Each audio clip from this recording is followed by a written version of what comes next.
PDF के लिए Telegram join करें। डिक्टेशन स्टार्ट होगा 5 सेकंड के बाद।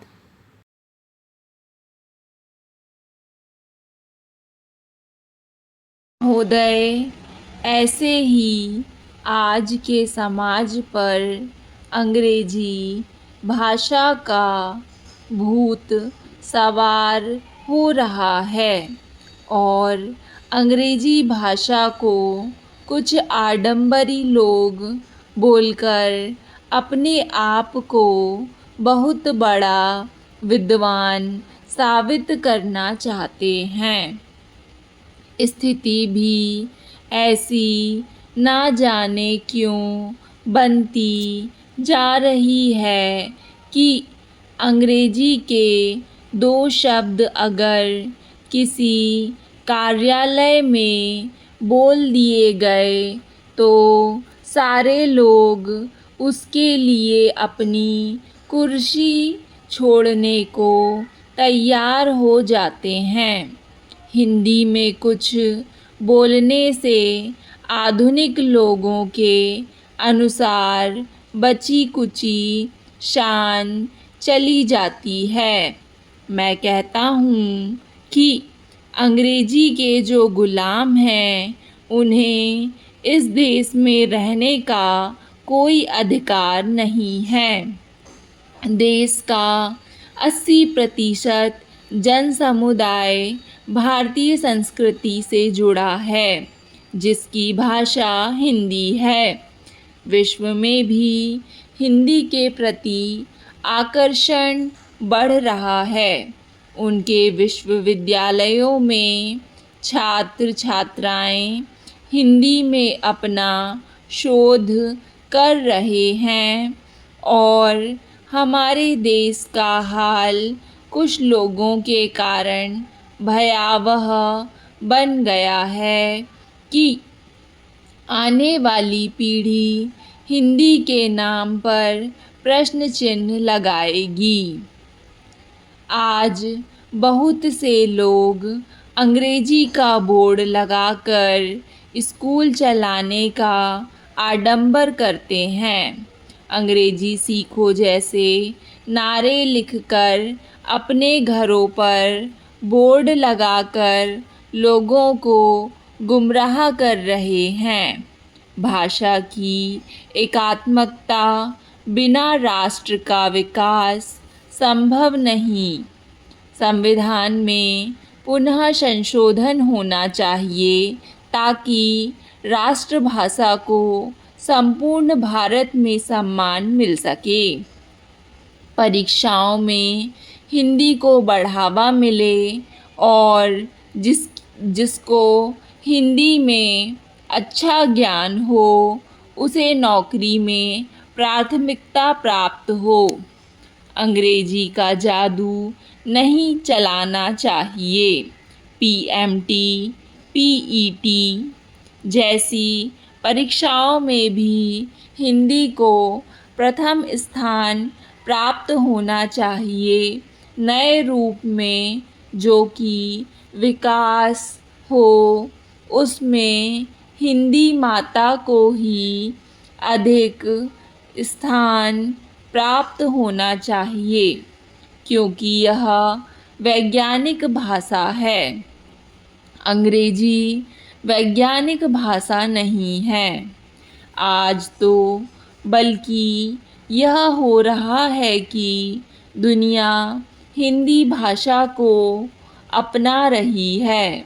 विश्व में कई स्थानों पर इसका प्रयोग भी हो रहा है, क्योंकि भाषा की मधुरता में अगर कोई भाषा आगे है तो वह है हिंदी। हिंदी का ही नाम सर्वश्रेष्ठ आज और आगे रहेगा। अन्य भाषाओं में इतनी मधुरता नहीं है। अंग्रेजी से तो अहंकार ही पैदा होता है और अहंकारियों की दुर्दशा कैसी होती है, यह रामायण के अंदर रावण से पूछिए। यह एक पुनीत मन में काफ़ी समय से उमड़ घुमड़ रहा था कि हिंदी माता मंदिर की परंपरा का निर्माण हो, जिससे हो रहे पाश्चात्य ध्रुवीकरण से हमारी राष्ट्रभाषा का बाल बाका नहीं हो सके। योजनाबद्ध तरीके से आज हिंदी को समाप्त करने का षड्यंत्र खूब फल फूल रहा है। इसे रोकने के लिए हिंदी माता का मंदिर एक ऐसा प्रयोग होगा कि सदियां बीत जाने पर भी पाश्चात्य ध्रुवीकरण व्यर्थ ही होगा। आप सबको मिलकर इस परंपरा में आगे जाना चाहिए और आप भी हिंदी माता मंदिर के निर्माण में सहयोगी बने, ताकि देश में अपनी राष्ट्रभाषा की संस्कृति कभी समाप्त ना हो सके। यह प्रयोग अवश्य किया जाएगा। ग्वालियर में होगी, समय से पूर्व ही होगी। जो मंदिर का पुजारी होगा वह भारतीय ही होगा तथा योग्य पढ़ा लिखा होकर हिंदी को बढ़ाने के लिए खुले रूप में साक्षरता की दृष्टि से भी विद्यालय चलेगा, ताकि देश में निरक्षरता भी समाप्त हो और एक सुसम्य आदर्श समाज की रचना हो सके। ऐसा हमारा अपना एक विचार है। कितना सही है या गलत है, आने वाला समय से ठीक प्रकार से समझ सकेगा।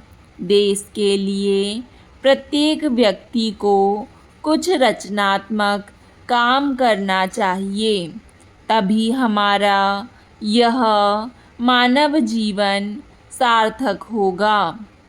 हिंदी पद यात्रा का जो अंश मात्र प्रयास था, वह देशभक्ति का एक छोटा सा ही उदाहरण मैं मानता हूँ। लोग कुछ भी कहें, हम इसकी कभी परवाह नहीं करते। हमें राष्ट्रहित में एक ऐसा मिलकर प्रयास अवश्य करना है जिसमें हमारे देश की पीढ़ी को कुछ प्राप्त हो सके। हिंदी माता मंदिर का निर्माण एक नई क्रांति लाएगा और तभी से मैं राष्ट्रभाषा का पूर्ण सम्मान समझूंगा। भारतीय संविधान के अनुच्छेद 343 में लिखा है कि संघ की राजभाषा हिंदी होगी। क्या दिल्ली में बैठे लोग यह नहीं देख रहे हैं कि सारी दिल्ली जो देश की राजधानी है, अंग्रेज़ों के बोर्डों एवं कॉन्वेंट स्कूलों से पटी हुई है। समझ में नहीं आता कि संसद में बैठे मेरे भाई राष्ट्रीयता को क्यों भूल जाते हैं। अंग्रेजी का नशा उनके ऊपर पूरा सवार हो जाता है। अनुच्छेद 350 में लिखा है कि व्यथा के निवारण के लिए अभ्यावेदन में प्रयोग की जाने वाली भाषा हिंदी ही होगी। क्या पीड़ित व्यक्ति न्यायालयों में हिंदी का अभिवेदन देकर न्याय की मांग करने का भी कभी हकदार बनेगा या नहीं। अधिकांशतः आज स्थिति यह है कि हिंदी में कोई याचिका प्रस्तुत की जाती है तो उसे अस्वीकार कर दिया जाता है। एक तरफ तर्क यह दिया जाता है कि पत्रादि को भी न्यायालय याचिका के रूप में स्वीकार करेगा।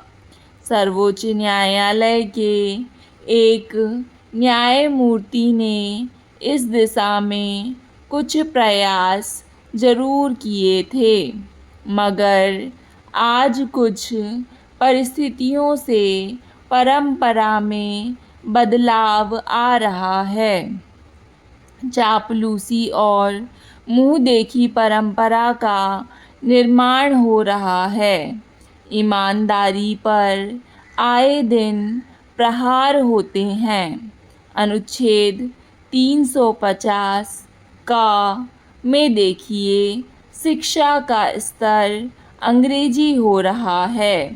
हिंदी माध्यम से गरीब परिवार के बालक बालिकाएं पढ़ते हैं। वीआईपी लोगों के लड़के कॉन्वेंट कोचिंगों में पढ़कर अंग्रेज बन रहे हैं। क्या यह 2 नंबरी अंग्रेज फिर राष्ट्रभाषा हिंदी का सम्मान करेंगे? कभी नहीं।